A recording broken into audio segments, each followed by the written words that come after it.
Sounds like my computer winding up. My name is Teresa T.J. Larson, and I'm talking with Jack Adams in his home today.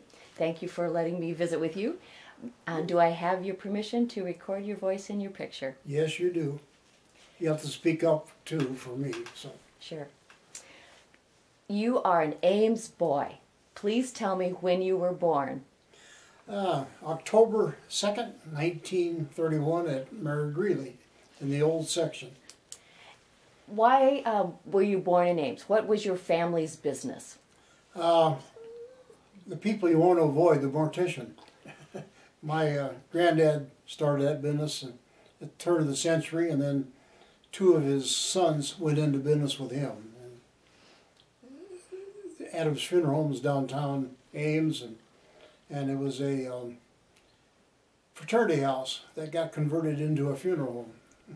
But it was actually Captain Greeley's house in the beginning. And where was your family home when you were a child in Ames? I guess I was born on, we spent about a year on Duff Avenue, about 9th and Duff, and then moved to 811 Ridgewood and spent 10 years there, and then Dad built a house on Orchard Drive. Tell me about being a child in that time period in Ames, from say 1931 to 41. What did you do for fun? Our backyard, or almost our backyard, was Brookside Park, and we spent a lot of time down there. And they even had a pretty nice zoo. That in those days, even, believe it or not, they had a bear and plus raccoons, etc. And of course, Roosevelt School was only 2 blocks away. Was that a time when your mom would just say, go play, and you opened the door and you just went out and played? Yeah, a lot different from today, but exactly, yeah. We were busy. It was a lot of physical activity and a lot of neighborhood games, soccer or playing catch with older boys, and they had some pretty good Ames High athletes that lived along there, and they always wanted somebody to play catch with them. So it was a nice neighborhood.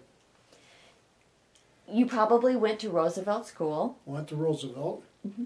Tell me some Roosevelt memories. Oh boy. One thing I never, it was very good academically, and then even with the Boy Scouts, we met in the basement on the East End, I guess it was. But of course 6 grades, and there were 2 teachers for each section. And outdoor activities, we had a lot of games even in the snow, so I can't remember some of the name of the games, but one tradition I never really understood was dancing around the maypole, but there's probably some other people can explain what the background for that is, but we boys never completely understood that. But they did that at Roosevelt. Oh yes, that was a tradition, I guess. But very good school, and I guess it was about, 36. I think it was built in 23, something like that. So, but it was it's still today. It's too bad it can't be used. Mm-hmm. When you played in Brookside Park, were there lots of swing sets and that sort of thing, or did you make your own fun? Were you climbing trees and playing games? They did have some equipment and kind of wading pools and so forth, but a lot of it was just self-induced. Just you did walking, and they had a swinging bridge, and fortunately I didn't. Some of the older boys tried to get us to dare to jump off the bridge, but that didn't seem to make much sense to me because it wasn't very deep, and it was. But it's kind of interesting. That bridge has been replaced twice, but we used to really get the thing to swing. Did you ever fish in the river? No, but we waded and then during World War II, there were about 15,000 servicemen going to school at Iowa State, and so they were all over the place too. So we kind of spied on them once in a while. So then you went to junior high, which at that time was kind of in the downtown area, and it's a building that no longer exists. Isn't that right? Exactly. It's a parking lot for the First National Bank now, I think. But actually, they switched schools a couple different times. You know, the junior high building I went to was a high school for my folks, and then of course they built the other one. It's now the City Hall. I think that was built about 1938, about the same time that the underpass was built. Now, I heard someone say that there was an old tunnel under the street between... There was. And it had poor lighting, and it leaked water, and it was, not... The EPA wouldn't particularly enjoy it today, I don't think. But, yeah, that's a lot of stories about that, I guess.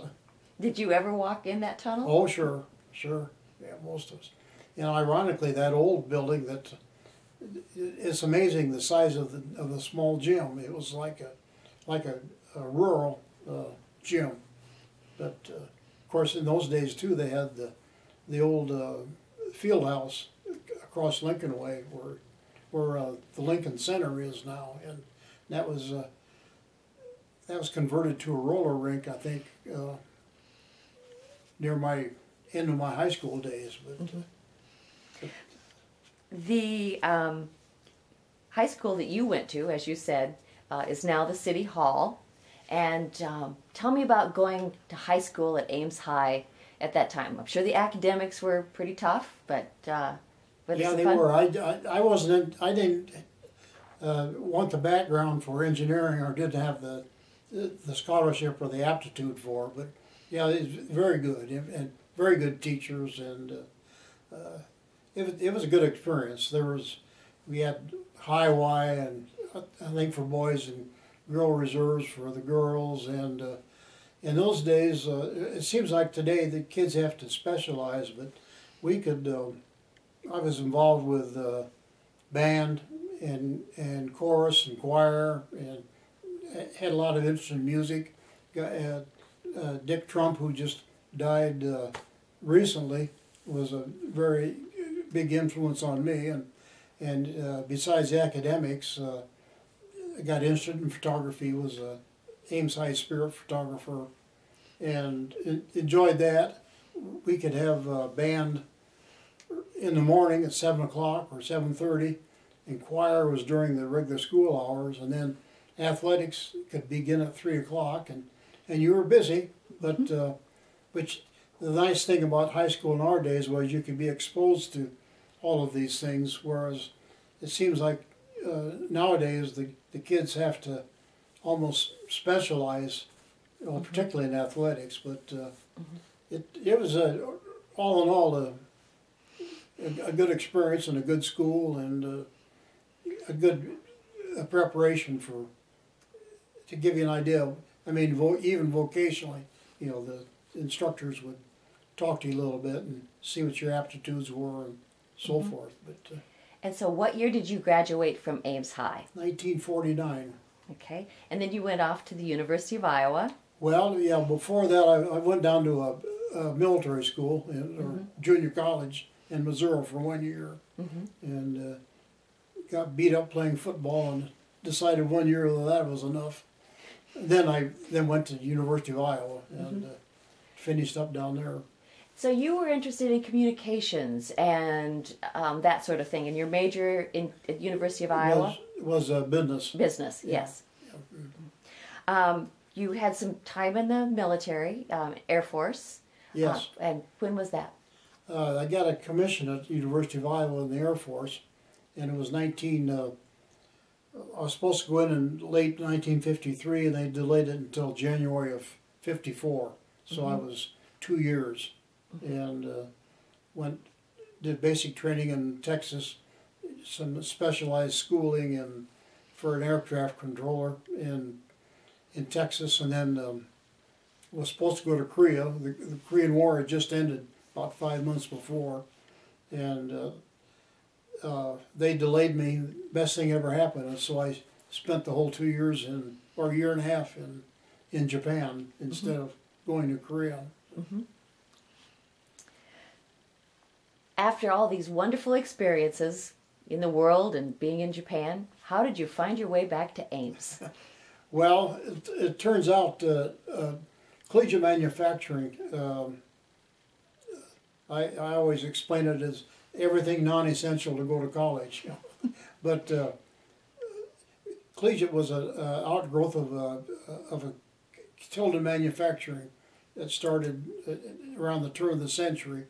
And in those days, they also did caps and gowns for graduations and all. And then eventually that was spun off into Collegiate Cap and Gown in Champaign, Illinois. But I don't know the exact background, but it kind of faded out of existence after that. Part of it was spun off to Champaign. But my uncle got interested in getting it started up again, and I can't tell you exactly how it happened, but he's the one that, and I think that probably began in the mid 1930s. Mm-hmm. And so as a kid, we kind of did Mickey Mouse jobs around, and it's in the present Octagon building, and they had the basement and the first floor. And then the rest of the building was occupied by the Masonic Temple and Mutual Benefit Life Insurance Company. Mm-hmm. And then also during World War II, there was a hallway between the present Octagon building and the Lechner building right next door west. And in that building, they produced ponchos and raincoats for World War II, and they won an Army-Navy award. And the only other one that was awarded in Ames was the Ames Lab, of course, for their work with metallurgy, etc. But so that's kind of how I got interested, and was offered a job and did a little traveling, and then eventually worked in the office there. Mm-hmm. Well, let's go back to being a little boy going into your uncle's business. What were they making at the time that you were a little boy? Because I have a picture of collegiate manufacturing doing like stuffed animals and collegiate gear and that kind of thing. You've got it. They were very fortunate. Somehow they got a reference, and I think it was an Ames High grad that was in the same classes with my uncle and my dad. And he had an artist background, and he found a student from Des Moines, George Grooms. And George was one of the reasons for a lot of the successes that Collegiate had, because he was a very creative designer, and all of these ideas for stuffed pets came from George. But yeah, but you're right. They did pennants. Eventually they got into imprinted sweatshirts and T-shirts and so forth. But stuffed animals, pennants. And they sold for other companies too, like decals, and well, when you went out to sell things from Collegiate, you had a myriad of things you can sell. But but they even during World War II, they got into stuff for the armed services at bases around the country. So memento kinds of things, or what kind of things were they doing? Well, pennants mainly, and I was trying to think some of the other, there were a lot of different things that we could sell, but as far as in the beginning, everything was stuffed with pork ground up.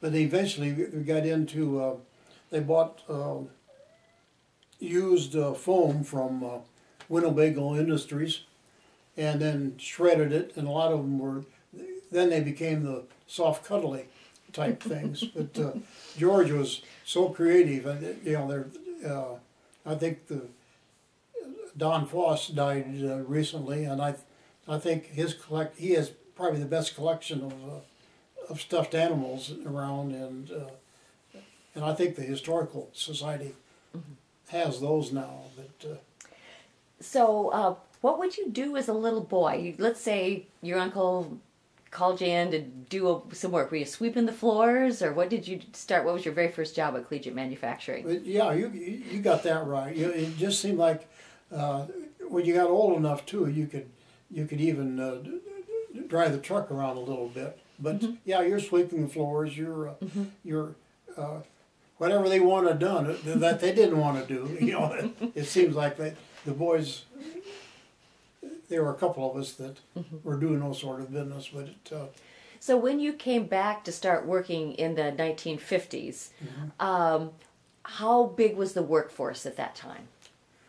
Oh, if I was going to, it's kind of hard. I can visualize all the ladies at sewing machines, but I would guess about 120 people maybe.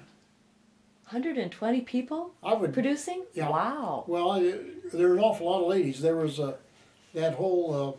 It's kind of hard to visualize with the way the octagon has been remodeled, but that one floor was just strictly full of sewing machines. And so how many days a week did you get shipments of felt and cork and all that sort of stuff? It came often, yeah. That's kind of hard to give you an exact number, but it was. But they're different. You know, you had to take a big cutting machine, they called it, and to cut out patterns and so forth, and then for the stuffed animals they sewed them inside out. Then you had to, of course, turn them the other way so you could fill them with either the foam or the ground cork. So do you know about how long it would take to make a stuffed animal? I remember that I got for maybe my 10th birthday kind of a long, kind of say a wiener dog, you know, like a dachshund. Yeah. We call them autograph hounds. Okay, Otto the autograph hound. Yes, yes. So, and they were hard, so you take your pen. So how long would it have taken somebody to make that autograph hound? Well, I think they probably would work on try and take an educated guess about how many, and try and like those autos, probably go through a whole stack but I would, you know, if I was going to take a guess, I'd guess about, well, as far as, of course, there was the sewing aspect, and I suppose that was 15 minutes or so, and then they'd have to go down in the basement to be stuffed and so forth. But that's as my kids would say, that's a tough question to answer. But I guess I was trying to picture how many stuffed animals were turned out in a week. Man, that's a toughie too. I could take an educated guess, but that's hard to. That's hard to grapple with. Yeah. That's a toughie.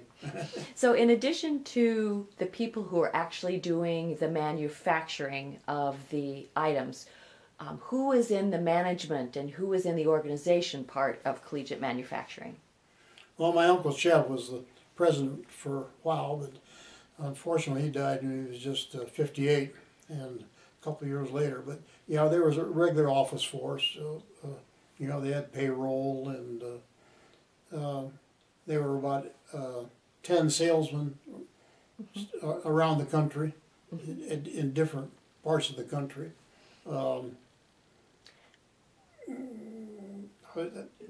There were about, I think there were about 6 or 7 ladies that worked in the office, so to speak. Right.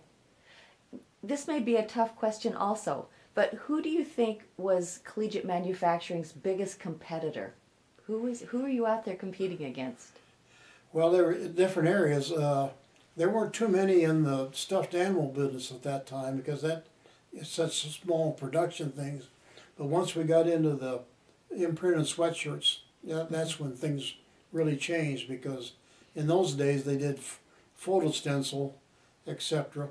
But Champion Knitwear, which still exists today, was probably the biggest one in the sweatshirt business. Then there was Velveteen. There were a lot of people that were in that business. Yeah, but of course that has changed so much now. Ma and pa shops in a small way can do that, and I think in today's I think Sigler has taken over an awful lot of the things locally that kind of spun out of the old Collegiate days. Yes, they're really doing some of the same kinds of things that. Exactly, but Yes. it's just a. I've been out of the business long enough. I haven't seen those, but again, you can in the old days you had to, like I say, there was a lot of a manual labor involved, and the art department probably had 8 or 10 people working. Mm. But of course, a lot of the ideas for those things came from Angel's Pacific Company in Los Angeles, and the artist out there was probably the father of an awful lot of universities, the Wolverines, the Badgers. I mean, Art Evans out there created all that sort of things. Of course, it's all licensed now, and nothing was ever patented. It's too bad for his estate, but that's where a lot of the artistic stuff came from. When your uncle sort of brought the company back, did it start much smaller than when you joined it? Did he start the company fairly small, or did? Yes, I think so. Okay. Yeah. And it was just like I say, in the probably the mid-30s, I would guess. And then, of course, the war came along and restricted a lot of the traveling and so forth, what he could do, because in the beginning he went out and did a lot of the. And in those days, they I think he was able to do an awful lot of traveling by train instead of, today it's all cars. But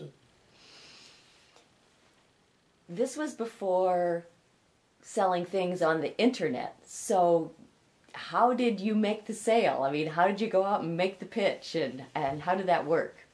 Well, it was mainly through college bookstores, and they have a national convention every year.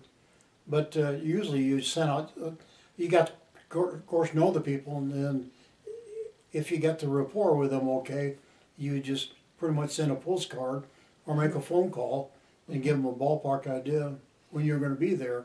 And it was a little overwhelming because you had about 4 or 5 suitcases of things to, and it did take a lot of their time. But on the other hand, you could sell them a lot of different things that they do need. But it was of course, college bookstores are, they've changed a lot too over the years.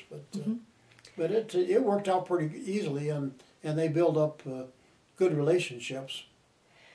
So I remember then you were a salesperson for your uncle then, is that how you started? I did that for a while, and then I was pretty much in the office. Did you sell to some unusual university, or was there a funny sale that you remember, or something kind of different than just going to, say, the University of Maryland or something like that? Well, when I did a lot of training, the guy that was training me, he would take the bigger accounts. Then I would. I remember the first year I was out with them, we covered like 12 states and did about a state a week, and he would take the big schools, and then we'd meet on the weekend.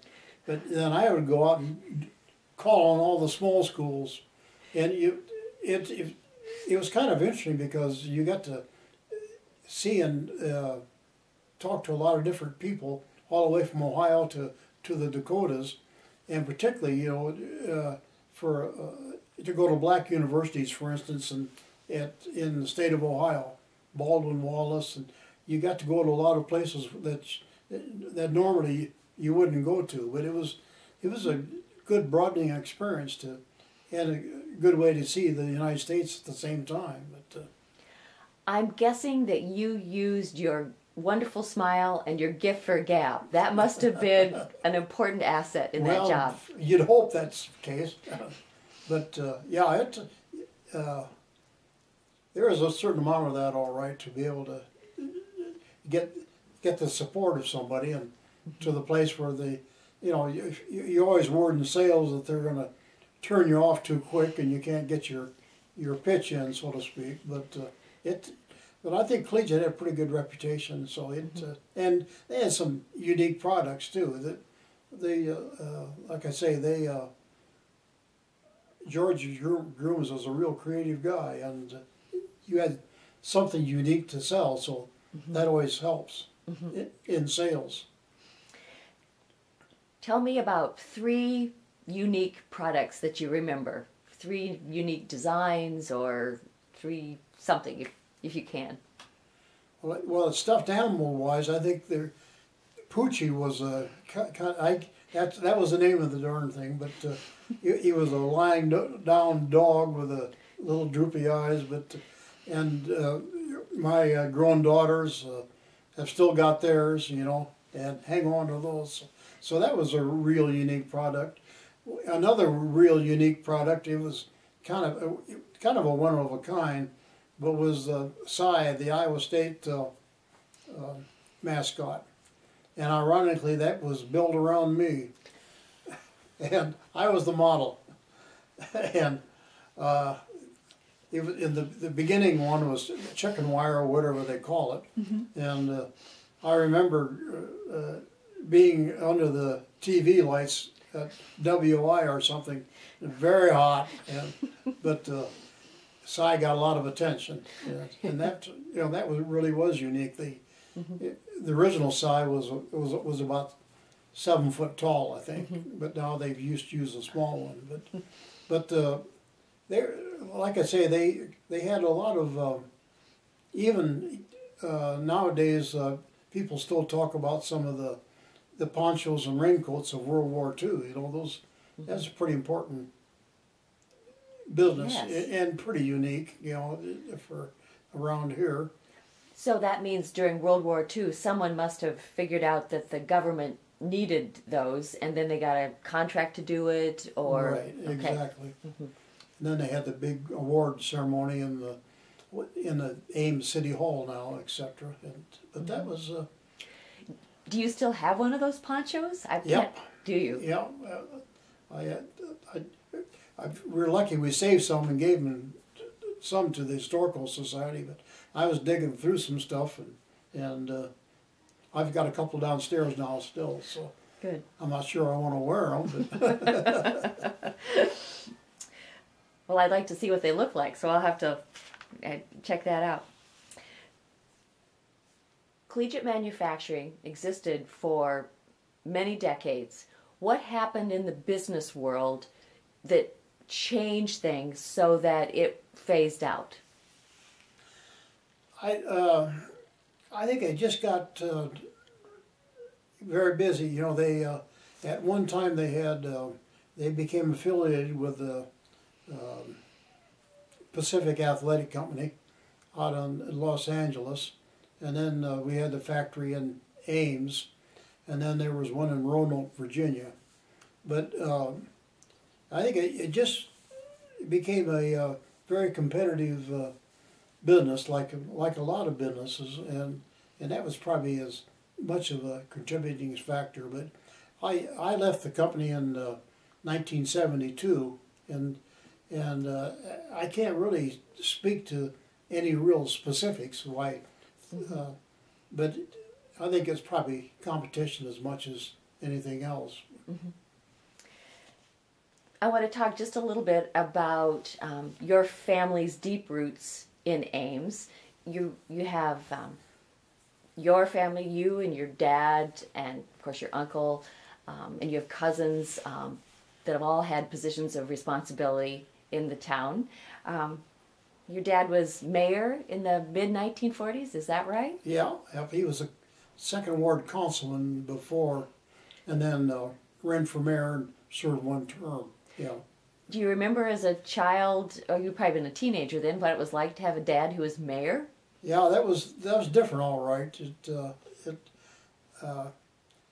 You just kind of accepted it, but on the other hand, you know, in thinking back, it was pretty unusual. Of course, you know about that as well as I would, but it didn't seem to take that much time. But of course, he was a mortician basically, and so he had kind of an unusual schedule, as you know, because you never know when.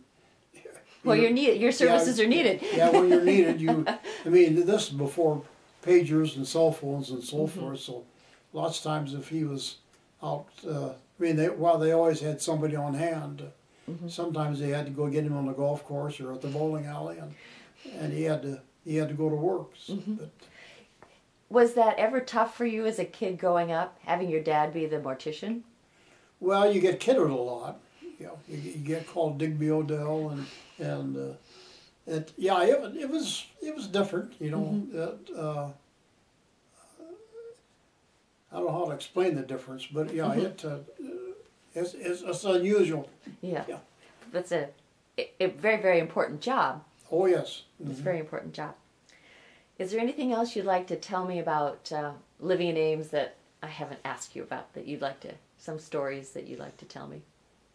I can't really think of a lot. Of course, Ames, we got a special thing for Ames. You know, as you well know, there's a lot of amenities that go within a university town, but it's of course maybe it's this aging business, but you get a little nostalgic thinking you lived in good times. You know, you didn't have to worry about crimes, and you could do a lot of things and not have to worry about getting in too much trouble because you were busy. But there were a lot of just interesting people that really helped out, and but it's been a delight and lucky to be able to stay here. You know, and when you have high school class reunions, people always like to reminisce a lot, and as a lot of us seem to, you know, and we're probably prejudiced, but we kind of look at it as the best of times because we could still do things in school and get exposed to a lot of things, whereas if you get from great big high school situations, for instance, there's just no way that everybody can get exposed to the things that things just well, it's hard to explain, but just the exposure. That was one of the nicer things, because even a variety of jobs, you know, that you could have growing up, and delivering bread from the back end of a Colonial bread truck. And Did you do that? Yeah. Well, tell me about that. Well, that was in junior high, and just on Saturday mornings, of course, they had neighborhood grocery stores all over town, and you delivered off the back end of a truck. You know, we had where it's Kelly's TV now in Ames. That was our neighborhood grocery store, and it was halfway between school and so forth. But then working at the Memorial Union, or working at the railroad, or well, tell me about working at the Memorial Union. When did you do that? I did that in junior high and high school for about 3 summers. And what did you do there? Well, I worked out in the main cafeteria line, you know, carrying brown trays, and before they had electric eye to open the doors, we'd have to hold trays and then kick open the door or back into it and hope you didn't break dishes. Then eventually I worked my way into the food line, but and Mabel Anderson was one tough lady, and we boys had tender fingertip hands, but it was fun working at the union. And you started to say the next place where you worked was... Oh, I'm trying to think where. I'm sorry, I might have cut you off. I'm sorry if I did that. Well, that's okay. But there were lots of different work experiences, it seemed like, and but again, there weren't that many students to compete now. You know, but even our daughters were able to have you know, some work experiences that a lot of the high school kids today can't. Seems to, but that's another whole aspect. It was fun to get exposed. Of course, there was a fourth ward, and that was almost a different experience, you know, until we all got to high school and got assimilated together. Well, I've enjoyed talking with you, Jack, and I really appreciate the time that you've shared with me. And maybe if I want to, I hope you'll let me come back and talk to you again if there's some other things. I stumbled several areas with your question, but I hope we got some things across. But You did a beautiful job. Thank you so much. Thank you very much.